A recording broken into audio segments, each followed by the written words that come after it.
কোভিডের সময় আমার এক পরিচিত গ্র্যাজুয়েশনে ফাইনাল ইয়ারের পরীক্ষা দিচ্ছিল।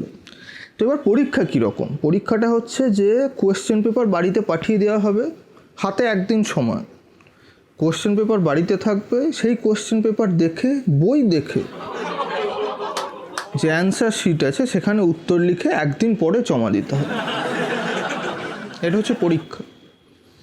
এবার দেখো, লজিক্যালি জিনিসটাকে পরীক্ষা বলা যায় না, কারণ একটা মানুষ একদিন হাতে সময় পাচ্ছে, বই দেখে দেখে উত্তর লিখছে, তো এটা কোনোভাবেই পরীক্ষা লজিক্যালি নয়। কিন্তু দেখো, মানে আমি আমার জীবদ্দশায় এরকম অদ্ভুত জিনিস কখনো দেখিনি, তো যেহেতু দেখিনি তো জানি না এটাকে কী বলা যায়, সেই জন্য এটাকে পরীক্ষাই বলছি, সবাই পরীক্ষা বলছে।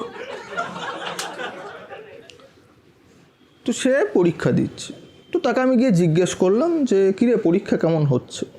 নর্মালি সবাই জিজ্ঞেস করে। দেখো, আমরা সবাই জানি যে পরীক্ষা ভালোই হবে, কারণ বই দেখে যদি কেউ লেখে এবং একদিন সময় তার হাতে, স্বাভাবিক পরীক্ষা ভালোই হবে। কিন্তু পরিচিত একজন তো ভদ্রতার খাতিরে যেমন জিজ্ঞেস করে, তো আমিও জিজ্ঞেস করলাম কিরে পরীক্ষা কেমন দিচ্ছিস। এবার সে বললো মোটামুটি।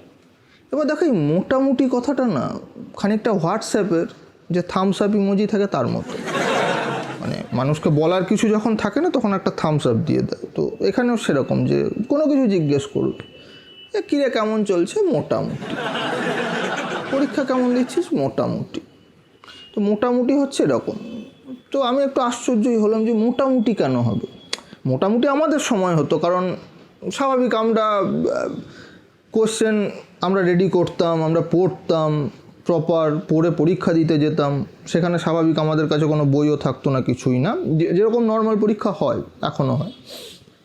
তো সেই ক্ষেত্রে বলা যায় মোটামুটি হচ্ছে। এবার ভাই, তোর কাছে বই আছে, তুই বই দেখে অ্যান্সার লিখছিস, তাও বলছিস মোটামুটি।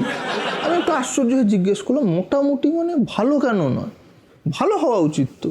তা ছেলেটা একটু বিরক্ত হয়ে আমাকে উত্তর দিল যে হাতে 24 ঘন্টা সময়, 24 ঘন্টা সময়ের মধ্যে বইয়ের কোথায় কি আছে দেখে লেখা যায় নাকি?